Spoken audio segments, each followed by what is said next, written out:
Social മീഡിയയിൽ എന്തൊക്കെയാണ് വൈറലാകുന്നത്, അതല്ലെങ്കിൽ എന്തൊക്കെ അഭിപ്രായങ്ങൾ, എന്തൊക്കെ ഒബ്സർവേഷൻസ് ആണ് വരുന്നതെന്ന് വേഗം നോക്കാം. ആദ്യത്തേത് വിനേഷ് ഫോഗട്ടിനെയാണ്, അതായത് ഇത് പറഞ്ഞിരിക്കുന്നത് Medal or not, I ask people to not forget what Vinesh has done for the country. Neeraj ചോപ്രയുടെ വാക്കുകൾ. മെഡൽ ലഭിച്ചാലും ഇല്ലെങ്കിലും ഭാരതത്തിനായി വിനേഷ് ചെയ്തത് ആരും മറക്കരുത് എന്നാണ് നീരജ് ചോപ്രയുടെ ആഹ്വാനം. ചേർത്ത് പിടിക്കുകയാണ് വെള്ളി മെഡൽ തിളക്കത്തിലും മെഡൽ നഷ്ടമായ അയോഗ്യയാക്കപ്പെട്ട വിനേഷിനെ. അടുത്ത് നോക്കാം.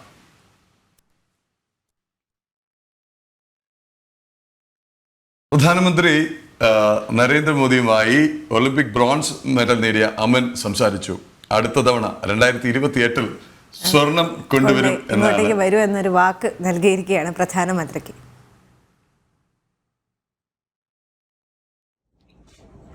अमन नमस्ते. नमस्ते सर जी.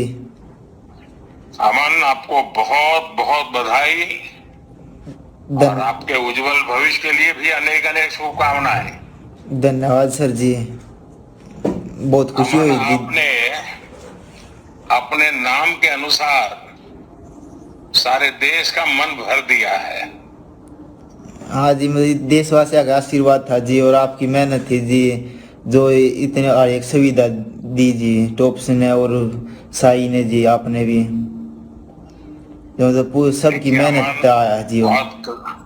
बहुत कम खिलाड़ी ऐसे होते हैं जिनके लिए छत्रसाल स्टेडियम में जो अपना घर बना ले, और आपने तो उसको ही अपना घर बना करके पूरा अपने आप को खपा दिया. മെഡൽ നേട്ടത്തിലും വിനയമാണ് കാണിക്കുന്നത്. ഇനി അടുത്തതാണ് the fight of Christians against. ഇത് നമ്മുടെ ലാൻഡ് ഗ്രാബിംഗ് വഖഫ് ബോർഡിലെ കേരളത്തിലെ ഭൂമി പിടിച്ചടക്കലിനെ കുറിച്ച് ഉള്ള പ്രതികരണമാണ്. ഒരു പുരോഹിതന്റെ വളരെ വ്യക്തമാണ്. ഇവിടുത്തെ ജനങ്ങൾ the fight of Christians in Ernakulam of Kerala against land grabbing by Waqf board. ഇവിടെ എന്താണ് വഖഫ് നിയമത്തിന്റെ പ്രസക്തി എന്ന് ചോദിച്ചവർക്കുള്ള മറുപടിയാണ് ഇദ്ദേഹം നൽകുന്നത്. അതായത് അനൂപ് ആന്റണി ജോസഫാണ് ഈ പോസ്റ്റ് ചെയ്തിരിക്കുന്നത്. എന്തുകൊണ്ട് ക്രിസ്ത്യാനികളും ഹിന്ദുക്കളും ഒരുമിച്ച് നിൽക്കണമെന്ന് അദ്ദേഹം അതിൽ പറയുന്നു. കൃത്യമായ രേഖകളുള്ള നികുതി അടയ്ക്കുന്ന ഭൂമിയിൽ നിന്ന് ഒഴിഞ്ഞു പോകാൻ പലരോടും ആവശ്യപ്പെട്ടിരിക്കുകയാണ്. വഖഫ് നിയമത്തിനെതിരായി വരുന്ന ശബ്ദങ്ങൾ ശ്രദ്ധിക്കുക. വഖഫ് ബോർഡിനെ നിയമ ഭേദഗതിയെ വിമർശിക്കുന്നവരുടെയൊക്കെ മുന്നിലേക്കാണ്. ഇതുമായി ബന്ധപ്പെട്ടൊരു പ്രത്യേക പരിപാടിയും കൂടി ജനൻ ടിവിയുടെ ഭാഗത്ത് നിന്ന് ഉണ്ടായിരുന്നു. ഭൂമി വിഴുങ്ങുന്നവർ എന്ന പേരിൽ അരുൺ ആലത്തൂരിന്റെ സ്പെഷ്യൽ പ്രോഗ്രാം നോക്കാം. ഇത് മലപ്പുറം രൂപതയിലെ വേളാങ്കണ്ണി മാതാപ്പള്ളി കടപ്പുറം ഈ ഭാഗത്ത് ജനങ്ങൾ അസ്വസ്ഥരാണ്. അതിന്റെ പ്രധാനപ്പെട്ട കാരണം എന്ന് പറഞ്ഞു കഴിഞ്ഞാൽ 2021 വരെ തങ്ങളുടേതാണ് എന്ന് പറഞ്ഞിരുന്ന ഭൂമിയും സ്ഥലമൊക്കെ തങ്ങളുടേതല്ലാതെ ആയിത്തീരുന്നു. 2022 മുതൽ പറയുന്നത് ഇത് ഇനി ഞങ്ങളുടെ അല്ല, അത് വഖഫ് ബോർഡിൻ്റെ, അല്ലെങ്കിൽ ഇത് നേരത്തെ നമുക്ക് ആധാരം ഉള്ള ആൾക്കാർ, അതായത് അവർക്ക് ആധാരമുണ്ട്, അതുപോലെ തന്നെ അവർക്ക് പട്ടയങ്ങളെല്ലാം ലഭിച്ചിട്ടുള്ളതാണെങ്കിൽ പോലും ഉദ്ദേശിക്കുന്നത് ശരിക്കും ഈ കയ്യിൽ നിന്ന് നഷ്ടപ്പെട്ടു പോകാന്നുള്ളതാണ്. കഴിഞ്ഞ 30-35 വർഷം എനിക്കറിയാവുന്ന ഒരു ചരിത്രം എന്നെങ്കിൽ ഇവിടെ അവർ സ്ഥിരമായിട്ട് കരമടയ്ക്കുകയും ഒരു ഉത്തരവാദിത്തം ഏറ്റെടുത്ത് എല്ലാം ചെയ്തുകൊണ്ട് അവസാനം ഒരു ദിവസം ഈ സ്ഥലം അവരുടേതല്ല എന്നറിയുമ്പോൾ തീർച്ചയായിട്ടും ഒത്തിരി വേദനാജനകമായ ഒരു നിമിഷമാണത്. ഞങ്ങൾ ഒരുമിച്ച് നിന്നുകൊണ്ട് ഭൂസംരക്ഷണ സമിതി എന്നൊരു സമിതി രൂപീകരിക്കുകയും അതിൽ നമ്മുടെ ഇടവക സമൂഹം മാത്രമല്ല ഇവിടെയുള്ള മറ്റുള്ള ഹൈന്ദവരെയും ഉൾപ്പെടുത്തിക്കൊണ്ട് ഒരുമിച്ച് ഒരു പോരാട്ടത്തിലേക്ക് ഞങ്ങൾ മുന്നോട്ട് പോയിക്കൊണ്ടിരിക്കുക. വ്യക്തമാണ്. ഇത് അടുത്ത വളരെ വളരെ വളരെ വ്യക്തമാണ് ദേവിക. BJPയുടെ തന്നെ നമ്മൾ നേരത്തെ തന്നെ പറഞ്ഞു വെച്ചൊരു കാര്യം, double standard at the best. കാരണം ഗാസയിലെ മുസ്ലിം വിഭാഗത്തോട് കാണിക്കുന്ന ആ ഒരു സ്നേഹവും ഒരു എന്താണ് പറയുന്നത്, ഒരു ആത്മാർത്ഥതയും ഒന്നും പരിഗണനയും ഒന്നും ബംഗ്ലാദേശിലെ ഹിന്ദുക്കളിലേക്ക് എത്തുന്നില്ല എന്നൊരു കാര്യം കൂടിയാണ് ഇതിലൂടെ സൂചിപ്പിച്ച് വെച്ചേക്കുന്നത്. അടുത്ത് നോക്കാം. ടൈംസ് ഓൾജിബ്രയുടെയാണ്. മായാവതി ചോദിക്കുന്നു, എന്താണ് കോൺഗ്രസും സംഘവും SC/ST ക്രീമി ലെയർ വിഷയത്തിൽ നിശബ്ദരായിരിക്കുന്നത്?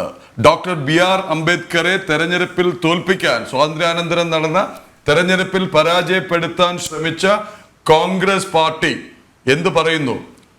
ഭരണഘടനയെ സംരക്ഷിക്കുന്നു എന്ന് ലോക്സഭയിൽ അഭിനയിച്ച കോൺഗ്രസ് എന്തേ ഇപ്പോൾ ക്രീമി ലെയർ വിഷയത്തിൽ മൗനം പാലിക്കുന്നു എന്നാണ് മായാവതി ചോദിക്കുന്നത്. മറ്റൊരു പൊള്ളത്തരം കൂടി, മറ്റൊരു ഡബിൾ സ്റ്റാൻഡേർഡ് കൂടി പൊളിച്ചു കാട്ടുകയാണ് മായാവതി കോൺഗ്രസിന്റെ. അടുത്ത് നോക്കാം.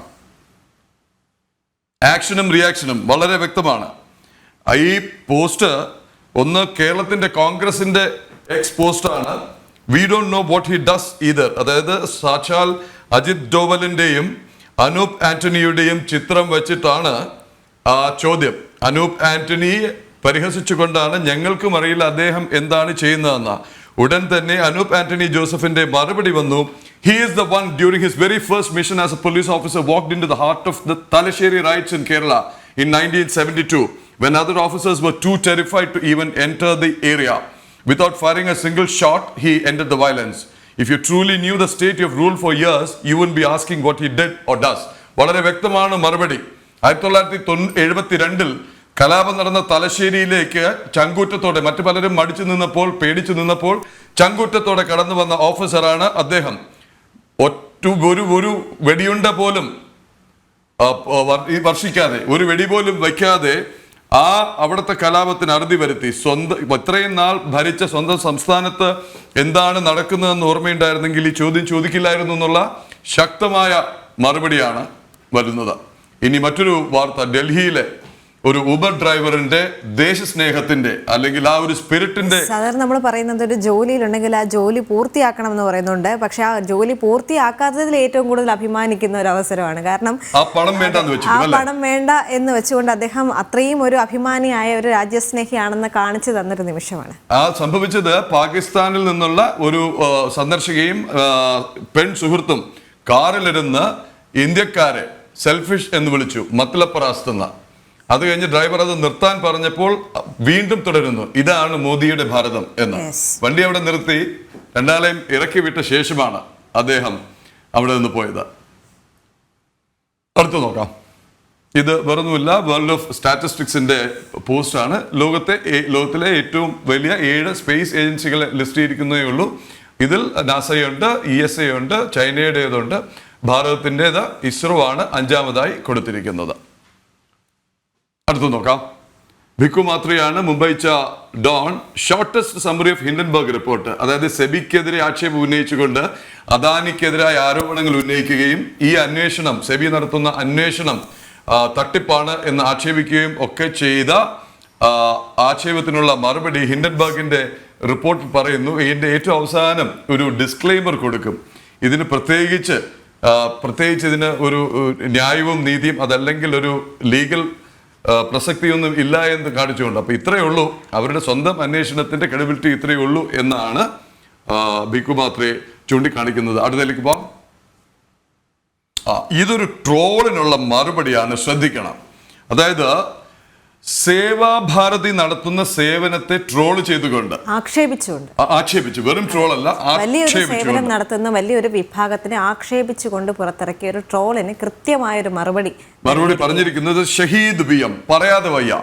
ദുരന്തമുഖത്ത് ജോലി ചെയ്യുന്ന എന്റെ കൂട്ടുകാരനെ പോലീസുകാരൻ വിളിച്ചപ്പോൾ ഞാൻ വല്ലതും കഴിച്ചോ എന്ന് ചോദിച്ചു.